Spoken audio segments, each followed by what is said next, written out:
Je voudrais que tu nous parles un petit peu de l'ego. Ça aussi, c'est quelque chose qui est à la mode.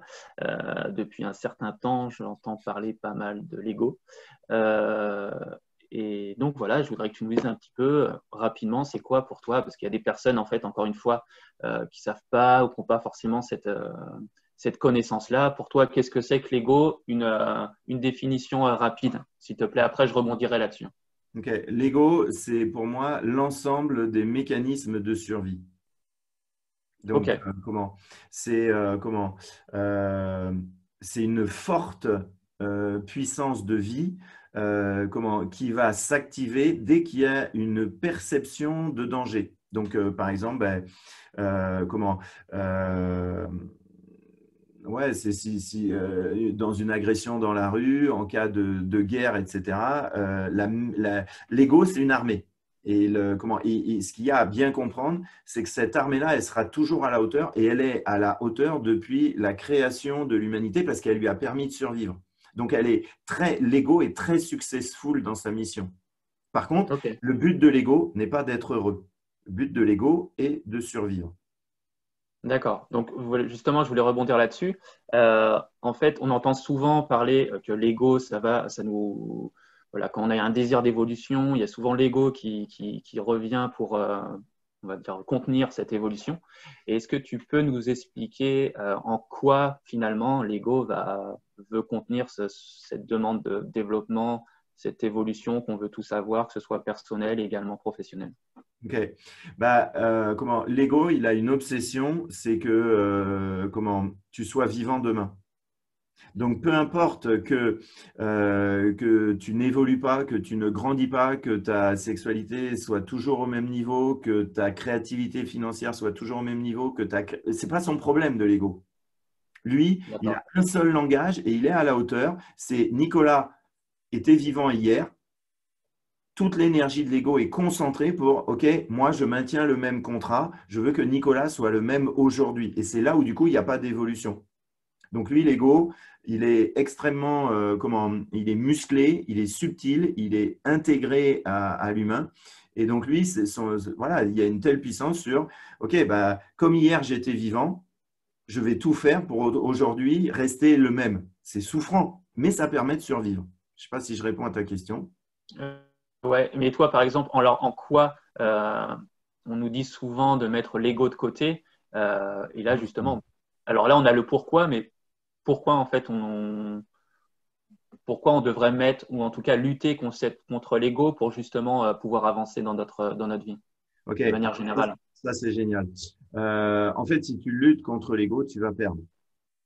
C'est-à-dire qu'il y a une telle puissance qui est déjà tellement à la hauteur de sa mission. La preuve, tu es en vie, je suis en vie. Et du coup, si on est en vie, c'est parce qu'on a eu des parents qui ont eu des parents et ainsi de suite. Et tous ces gens-là ont survécu malgré le fait de ne pas se connaître, malgré des éléments extérieurs qui peuvent menacer notre vie, tu vois. Donc, ça, c'est au point.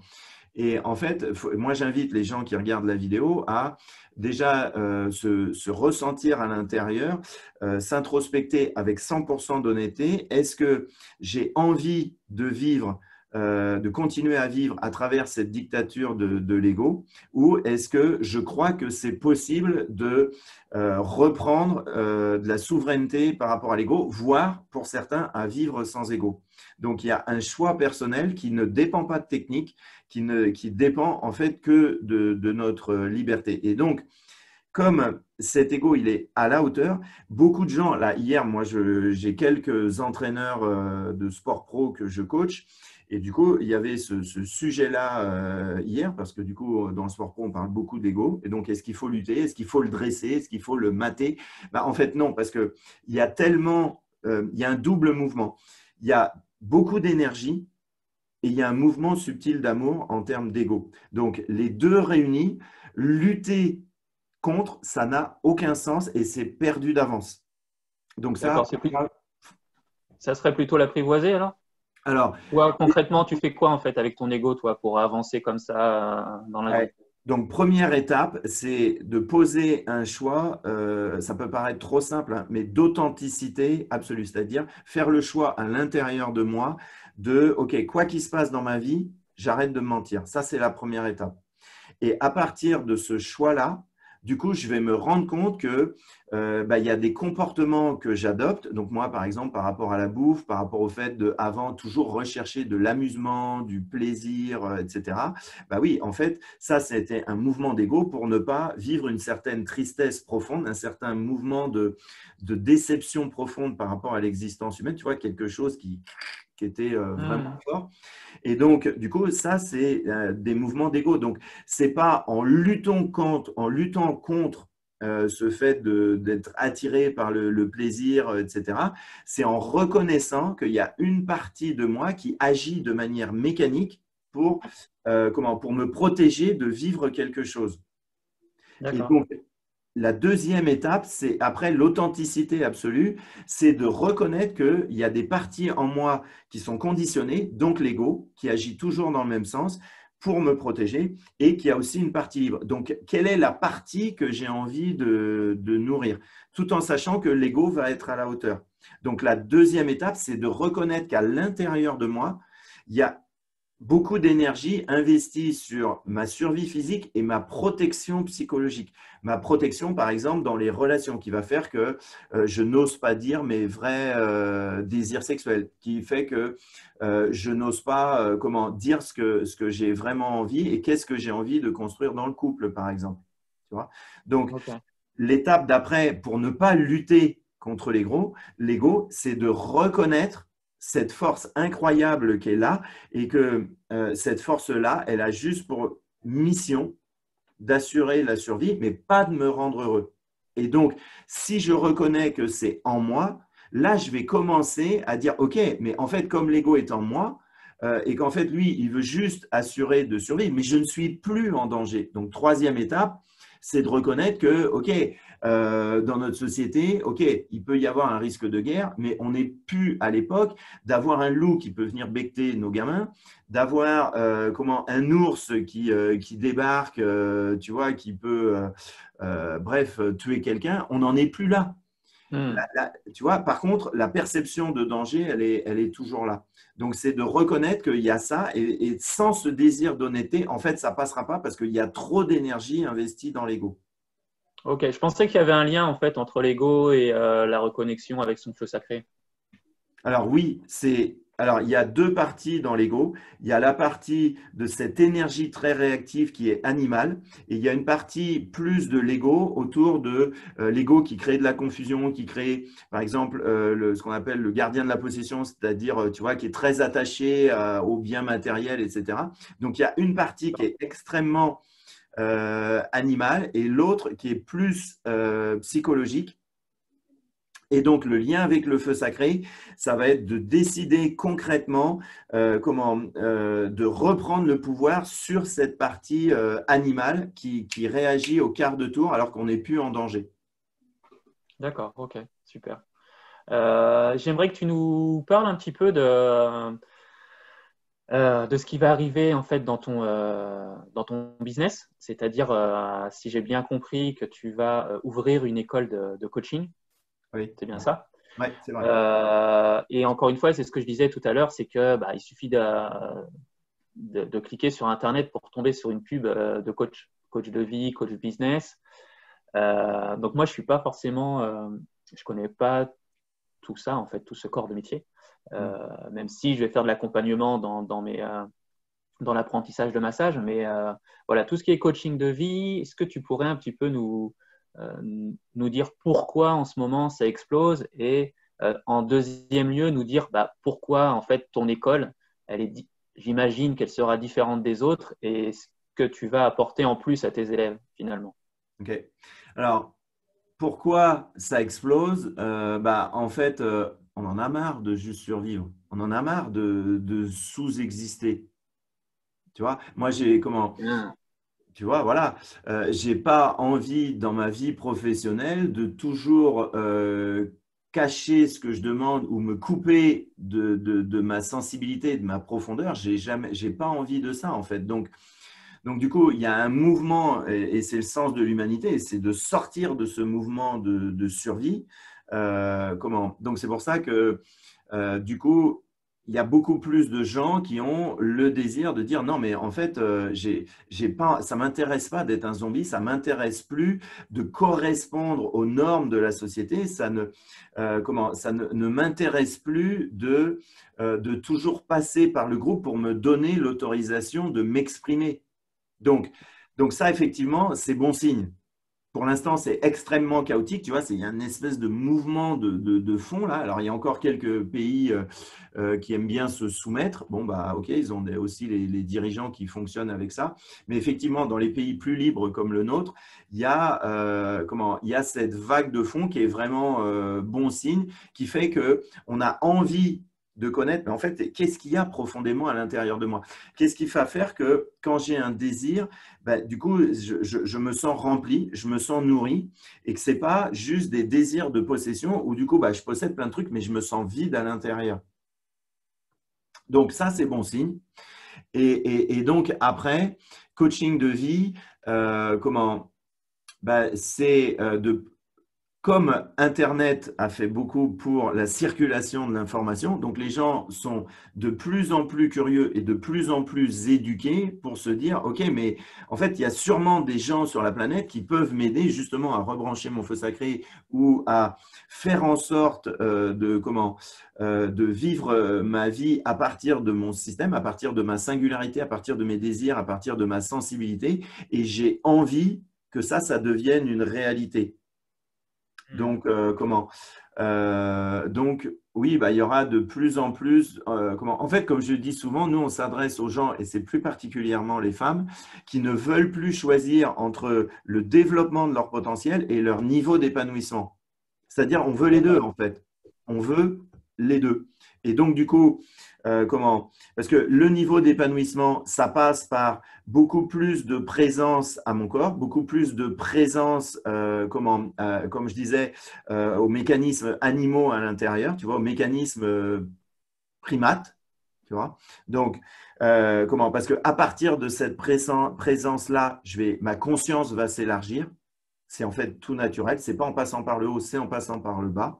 Donc, donc le coaching de vie rend accessible, tu vois, le fait de reprendre du pouvoir, reprendre cette énergie qui est stagnante et du coup, de retrouver cet équilibre entre jouissance et vérité, comme je dis toujours, parce que nous, on aime bien les concepts, on aime bien comprendre, mais là, ce qui change, c'est ce mouvement de fond de, en fait, OK, non, mais j'ai envie que ma vie, elle soit nourrissante personnellement et professionnellement. Donc, après, il reste encore beaucoup quand même d'écoles de coaching professionnel. D'accord. Et est-ce que tu peux nous dire justement, toi, ton école, la différence que ça va être par rapport aux autres? Ouais, donc nous, en fait, on est une équipe qui est passionnée de l'exploration. Donc nous, on a fait le trajet de transformer, tu vois, nos peurs paniques, nos peurs très, très inconscientes, là, en lien avec l'animalité. Donc du coup, il y a cette force de vie qui est là à disposition. Donc nous, en fait, notre kiff, c'est de former des gens qui sont capables de travailler avec la profondeur de l'humain et en même temps, d'entreprendre leur vie. Donc, ce qu'on veut, c'est des coachs qui soient des bons entrepreneurs. Parce que ce qu'on voit, c'est qu'il y a beaucoup de gens qui se forment au coaching et qui ont un problème dans la relation à la réussite inconsciente, un problème dans la relation à l'argent et qui, du coup, on sait très bien que dans les coachs, il y en a très peu qui vivent de leur métier. Et donc, nous, dès le début, dès le premier jour, on veut, des gens qui vont aborder avec beaucoup de finesse les mécanismes de l'ego, donc en profondeur, et qui vont du coup être au clair sur exister est un défi, créer ma vie sur mesure est un défi. Et tu vois, depuis des années, soit on a été habitué à subir le langage de l'État, et après à l'école, de subir, de nous dire en fait ce qu'on doit faire, qu'est-ce que je dois apprendre, etc. Donc on n'est pas musclé à choisir notre vie. Et nous, ce qui est très excitant chez Anti-Leadership, c'est qu'on veut des coachs, donc des gens qui savent travailler avec la profondeur de l'humain et qui savent aussi travailler avec l'extérieur, c'est-à-dire la matérialisation. Donc, dès le début, en fait, il va y avoir des challenges d'entrepreneurs, du contenu d'entrepreneurs, de la stratégie d'entrepreneurs, Alors que, voilà. Donc, ce qu'on voit, en fait, c'est beaucoup de… et moi, ça a été le cas, tu vois, c'est dans mes formations de coaching, c'est beaucoup de choses sur le coaching. Et après, éventuellement, si ça ne marche pas, on te propose 2 ans après un module d'installation, tu vois, un module marketing en te faisant croire que c'est avec ça que ça va avancer. Alors, en fait, nous, on pose les deux dynamiques dès le départ. Donc, on veut des coachs qui savent vraiment travailler avec la profondeur de l'humain, travailler avec le côté direct, travailler avec la puissance de l'énergie. Et 2, qui soient des entrepreneurs, qui soient aux manettes de leurs défis, qui ont résolu leur peur de la visibilité dès le départ, qui ont résolu leur peur et le syndrome de l'imposteur, tu vois, donc tous les blocages, etc. Et enfin, qui n'ont pas tout résolu peut-être sur leur relation à l'argent, mais qui ont déjà carrément débugué les premiers programmes d'impuissance apprise sur l'argent qu'on a à l'intérieur de nous. Donc, voilà, donc c'est des coachs capables de travailler avec la profondeur de l'humain et 2, des coachs qui relèvent le défi de l'entrepreneuriat et qui s'y collent. Ok. Pour terminer un petit peu sur le coaching, et qu'est-ce que tu réponds aux personnes qui voient ça un petit peu de l'extérieur et qui finalement estiment que les coachs actuels, c'est un petit peu les psychologues du 21e siècle et que le coaching, ça a beaucoup de succès parce que les personnes, en fait, c'est plus simple d'aller voir un coach parce qu'il n'y a pas cette idée d'être malade, il n'y a pas cette idée médicale autour de tout ça. Alors, ce qu'il faut bien comprendre, c'est d'où viennent les choses. Donc, la psychologie a d'abord été basée sur une meilleure connaissance des dysfonctionnements de l'humain. C'est-à-dire, si je résous mes angoisses, mes machins, mes peurs, mes dysfonctionnements, je vais vivre plus heureux. Donc, quel que soit le domaine de la psychologie, il y a cette hypothèse de base qui est je m'intéresse à ce qui dysfonctionne à l'intérieur de moi avec l'idée que je vais me sentir mieux derrière. Donc ça, c'était bien pour passer quelques siècles et pour passer une époque. Mais effectivement, c'est plus du tout adapté au fait que les gens ils ont envie de vivre leur vie, de jouir de qui ils sont, de passer par leur système, de faire leur propre choix. Donc moi, ma position personnelle, c'est que c'est déjà en train de se réduire depuis des années et que en fait, ça va continuer parce que maintenant, en fait, on sait que si on s'intéresse à l'énergie et à le potentiel de choix conscient de l'être humain, eh bien, il va aller plus vite vers lui-même, il va plus vite résoudre ses premiers blocages. Et donc, du coup, pour moi, c'est un mouvement qui ne s'arrêtera pas.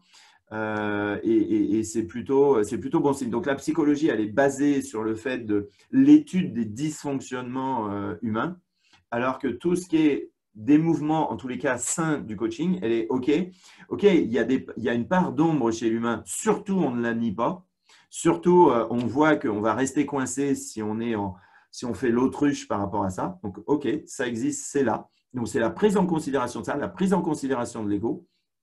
Mais il y a aussi le fait qu'on n'est pas éduqué à choisir, le fait qu'on n'est pas éduqué à trouver de la persévérance dans ce qu'on fait. On n'est pas habitué à répéter l'effort, on n'est pas habitué à savoir faire à nos défis de vie. Tu vois, quand tu as 20 clients qui te disent non, quand tu as 10 banques qui te disent non parce que tu veux créer ton entreprise, tu as besoin un peu d'emprunt pour créer ta future réalité, on te dit non, c'est des réalités concrètes. Et donc, du coup, le coaching, il est autour de ça, c'est-à-dire d'être à la hauteur de ça, de savoir en fait rebondir dans les downs. Ok. Voilà, et on va beaucoup plus vite rebondir dans les downs et rester en mouvement et rester créatif à partir du moment où on a rebranché cette puissance de vie qui est en chacun. Ok, super. On va passer à la deuxième petite partie de l'entretien. On va prendre un petit peu quelque chose d'un peu plus léger, mais avant de continuer, j'aimerais en fait dire à toutes les personnes qui regardent la vidéo que si tu me le permets, je mettrai en description en fait de la vidéo le lien pour rentrer dans le groupe attention, Nicolas ne prend pas tout le monde dans le groupe. C'est un groupe Facebook de qualité. À vous de passer l'entretien. Je voudrais que je ne sais pas si tu as d'autres choses à dire sur le coaching, sur le feu sacré ou un petit peu te donner un petit peu, pas le mot de la fin, mais le mot là-dessus de cette première partie. Est-ce que tu as d'autres choses à rajouter ou pas? Ouais, la question qui est souvent posée, c'est est-ce que je peux rebrancher mon feu sacré seul? Donc, c'est la question qui pique. Donc, autant Que j'ai pas posé. Ouais, Je suis mais content. Je suis content. ouais, c'est ça. C'est en fait, la réponse est non, parce que ici, tu vois, là, on est sur le domaine de la pulsion, sur le truc touchy, c'est-à-dire vraiment, tu vois, ce qu'on veut pas voir, et que en fait, pour bouger ce système-là, comme je disais, il faut avoir cette étape de clarté, mais après, c'est l'authenticité est plus importante que la technique. Donc, l'authenticité, c'est de reconnaître que c'est comme ça que ma vie va bouger définitivement. Et à partir de là, c'est pas des pratiques. Moi, je vois des gens qui font du yoga tous les jours ou des respirations tous les jours et c'est utile. Par contre, ça a sa limite. Ça ne permet pas de rebrancher cette puissance-là. C'est-à-dire qu'il faudra toujours recommencer. Okay, donc, à un moment, par exemple, quand tu fais, moi j'ai fait beaucoup de yoga, hein, tu vois, des Kapalabhati, des machins, des trucs, ok, c'est good, tu vois, et du coup, tu retouches pendant un moment cette force, tu la sens un petit peu, mais en fait, comme les mécanismes inconscients de fond n'ont pas été touchés, n'ont pas été bougés, eh bien, en fait, ça va rechuter. Donc, voilà. Donc, le mot de la fin, enfin, sur cette première partie, c'est que c'est juste pas possible de rebrancher son feu sacré tout seul. Il y a un vrai travail sur notre dynamique de fond à faire et ce travail-là ne peut pas se faire seul. Et il ne se fait pas en psychanalyse non plus. C'est trop long. Et ce n'est pas parce que tu vas passer 20 ans à chercher à comprendre tes pulsions, tes machins, que tu y arrives. Non, non. C'est un vrai travail sur cette énergie animale qui se fait de manière directe et qui n'est pas, qui se fait avec l'implication du corps et pas allongé sur un divan. Ok, justement, là, j'ai une dernière question. Ça me fait, pour rebondir là-dessus, sur ce que tu viens de me dire, est-ce que toi, tu te fais encore coacher, en fait? Oui, Ouais. clairement. Ok. Ah bah ouais. Alors après, parce que c'est plus pour rebrancher mon feu sacré, mais du coup, on a tellement de stock dans les autres niveaux, donc des mémoires dans les autres niveaux, que moi, je trouve pas excitant de garder ces mécanismes stagnants à l'intérieur. Donc oui, je me fais toujours coacher. Et après, en entrepreneuriat, la règle, c'est que ce que tu ne sais pas te tue. Et donc, du coup, moi, par exemple, j'ai besoin, sur le marketing Internet, alors c'est hyper excitant, je kiffe de dingue, mais voilà, c'est tu vois, savoir créer du contenu, de l'emailing, de la relation client, etc. J'ai besoin d'être éduqué, j'ai besoin d'apprendre de ça, j'ai besoin que mes salariés, mes coachs soient toujours en éveil par rapport à ça, en curiosité par rapport à ça. Bon, après, une fois que tu es dedans, c'est hyper excitant. Mais nous, chez nous, oui, c'est on n'envisagerait pas de ne plus être coaché. Mais on n'est plus sur une priorité à la guérison comme avant. On est sur l'évolution. Ok, super. Alors, donc là, on a appris à connaître Monsieur Gétin, l'entrepreneur, le businessman. Et là, on va essayer d'apprendre à connaître Nicolas. Donc, ça va durer 2-3 minutes. J'ai des petites questions à te poser. Je vais te demander d'y répondre en fait de manière spontanée. Il n'y a pas de les deux, je vais te proposer des choix, il n'y a pas à me dire je ne sais pas, les deux, quoi que ce soit. Je vais te demander d'être clair, net et précis. Radical, donc. Exactement, toi-même. C'est cool. Alors, est-ce que tu peux nous dire le matin, en général, tu te réveilles à quelle heure? C'est variable, plutôt entre 5 et 7. Alors, je réveille ou je me lève? Je réveille à 5 heures, ça c'est clair. Réveil à 5 heures, ok. Est-ce que tu peux nous dire qu'est-ce qu'il y a sur ta table de nuit? Sur ma table de nuit, j'ai un peu de de vaseline parce que des fois, tu vois, j'ai Ne va pas plus loin, ne va pas plus loin. Non, mais justement, je lève le mystère. Je lève le mystère, tu vois. Et c'est donc, dommage. je mets un petit peu de ça, mais c'est pas du tout toute l'année. J'ai une bouteille d'eau, indispensable. Ok. J'ai trois livres que je lis très très peu, mais juste de temps en temps pour me reposer. Et j'ai une petite lampe, Ok, super. En vacances, tu es plutôt mer ou montagne? plutôt mer. Ok. Est-ce que tu peux nous citer ta plus grosse qualité que tu as et que tu vois très peu autour de toi? Croire de manière absolument démentielle dans le potentiel de l'être humain. D'accord. Est-ce que tu peux, à contrario, nous dire ton plus gros défaut que tu vois très peu autour de toi? Le plus gros défaut que je vois très peu, le plus gros défaut, que je vois très peu, parce qu'un mec qui n'aime pas le rangement, ça se voit beaucoup. Exactement. Euh, Et c'est un défaut, hein. ouais. Oui, oui, oui, on est d'accord. Un défaut qui ne se voit pas beaucoup, c'est ça ta question? Ailleurs? Ouais, ton plus gros défaut qui se voit pas beaucoup ailleurs. Ouais, je me suis jamais posé la question. Qui se Mais voit c'est pas possible. beaucoup. Voilà. Franchement, là, c'est une colle, hein. Le plus gros défaut, je peux te répondre, mais après, ça me demande d'élaborer, de comparer avec d'autres personnes, en fait. Et là, Bah, euh, donne-moi ton plus gros défaut sans élaborer, hein, s'il te plaît. ok. Le fait, d'être des fois trop focus sur moi et ma petite personne. D'accord. Alors élabore quand même, parce que c'est un gros défaut, ça. Ah ouais, tu m'as demandé un gros défaut, je t'amène du lourd, hein. Oui. Donc, en fait, je suis tellement dans l'exploration et en fait, comme j'ai un job qui est ma passion, eh bien, c'est difficile des fois de mettre des limites.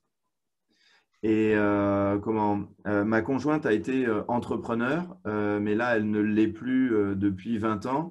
Et donc, du coup, il y a un peu quand même des fois cet écart parce que, étant entrepreneur, la caractéristique, c'est que tu investis ton propre argent, donc tu prends des risques avec ton argent. Avec un salaire, tu peux prendre des risques, mais c'est l'argent de l'entreprise qui arrive chez toi. Et Hmm. donc, moi, comme tu le vois, voilà, je peux parler de ça des heures entières. Et en fait, c'est un jeu pour moi. Donc oui, il y a des aspects dans mon travail, il faut vraiment bosser, mais ça reste un jeu. Et donc, euh, le jeu, il n'y a pas trop de limites. Donc, le truc, c'est des fois, je mets un peu trop de temps. Alors, c'est pas énorme, mais ça peut être un peu chiant pour l'autre. Tu vois, ce côté no limites un peu dans la passion. Il y en a, mais il y a cette énergie un peu de… Vu que je m'amuse, je suis content d'être avec toi, je suis content d'être avec mes clients. Ça fait Hmm. 35 ans, ça fait 35 ans que ça dure. Ouais. Parce qu'avant, j'étais entraîneur, donc c'est moi qui manageais l'équipe.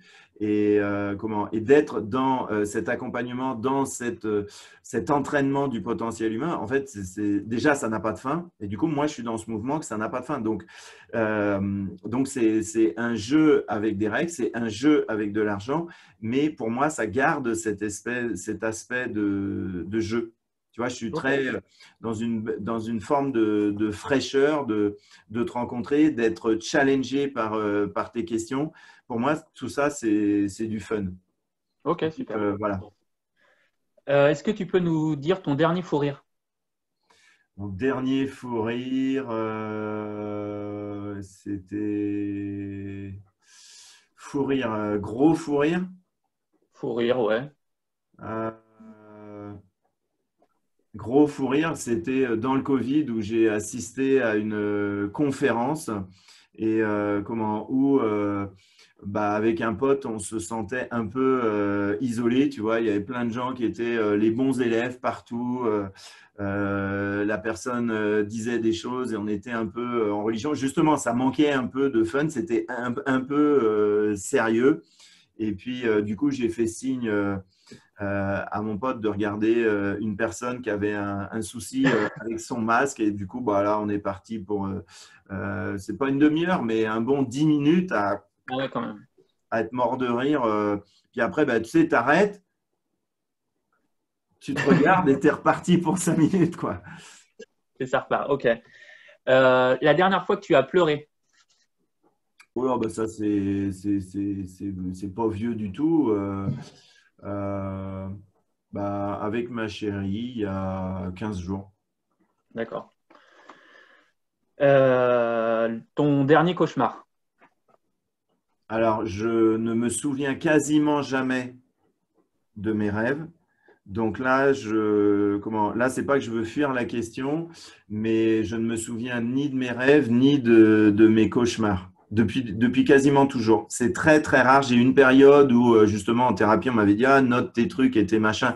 Ça m'a demandé un effort, mais j'ai vu que ça payait pas derrière. Et donc, du coup, comme je faisais pas d'effort avant et que je suis plutôt quelqu'un qui dort correctement, euh, je me souviens ni des rêves positifs, ni des trucs cauchemars ou fantasmes ou quoi, Ok, ni dans un sens ni dans un autre. d'accord. Donne-moi une rime avec coronavirus. Waouh! Waouh! Alors attends, une rime avec coronavirus. Si tu sautes dans le virus, tu l'auras dans l'anus. Pas mal. J'étais pas loin d'avoir la même. La question existentielle, est-ce que tu crois qu'il y a quelque chose après la mort, Nicolas? Euh, alors, est-ce que je crois qu'il y a quelque chose après la mort? Je ne sais pas. Ah, bon, en même temps, je t'ai pas donné de choix, donc ok. Et question, la dernière question, une question un petit peu mindset. Admettons, il y a 25 ans, tu aurais préféré jouer avec ou contre Michael Jordan? Hmm. Il paraît que c'était pas tous les jours drôle, mais c'est une expérience collective rare. Euh, donc j'aurais préféré jouer avec. Ah ouais, ok. Ah oui. Avec Phil Jackson comme coach, tu vois, on est quand même sur une autre Une autre, vision humain, une autre planète. ouais, une autre dimension. Une Ouais, autre ouais, ouais. dimension. Où du coup, Voilà. l'ego n'est pas du tout géré de la même manière qu'ailleurs. Où la différence, il a géré Rodman quand même. Enfin, il faut se rendre compte quand même un petit peu. Ouais. Tu vois, il faut être à l'aise vachement avec son ego pour pouvoir gérer une telle différence et des tels mouvements d'ego. Enfin, le gars, il est en finale, il se barre faire un match de catch. Je veux dire, fait ça dans une équipe de football ou quoi. Enfin, tu vois, donc il faut être vachement clair avec son système de survie pour pouvoir continuer à fonctionner avec des comportements extrêmement différents. Donc Hmm. plutôt avec. Ok, super. Ben, écoute, on arrive à la fin de cette vidéo. Je rappelle aux personnes qui regardent donc d'aller checker un petit peu dans la description. Vous allez avoir le lien pour rentrer dans le groupe Facebook de Nicolas du Feu Sacré. Est-ce que tu as peut-être un dernier mot? J'ai adoré le ton et l'humeur et les questions. Comment je vois que tu as fait un bon travail d'investigation. J'ai Euh, essayé. pour savoir que j'ai quand même dépensé 80 000 balles en 10 ans de thérapie et que ça m'a aidé en rien du tout, il fallait quand même suivre un peu le dossier. Donc, merci beaucoup à toi. Bah, après, ce que j'ai envie de dire, le dernier mot, c'est notre slogan, c'est soit tu libères, soit tu galères. Hein, je voulais terminer la vidéo avec ton gimmick, quoi. Tu viens de me planter la fin de la vidéo. Ah ouais, il n'y a pas que toi qui me challenge, tu vois. Bon, moi, j'en ai un autre, donc, mais bon. Bah, écoute, en tout cas, je te remercie pour ton accueil. Je te remercie aussi pour cette transparence, cette spontanéité. Et je pense que, voilà, je savais que tu allais ramener de la valeur et je pense que la vidéo, il y a pas mal de valeur. Ok. Voilà. Donc, on va conclure et puis je vais conclure avec mon gimmick. Si jamais tu n'es toujours pas abonné, bah, abonne-toi à la chaîne puisque j'essaye de t'amener pas mal de valeur à chaque fois, que ce soit dans la théorie ou dans la pratique du massage. Et je te dis à très vite. Mais surtout, détends-toi, reste zen.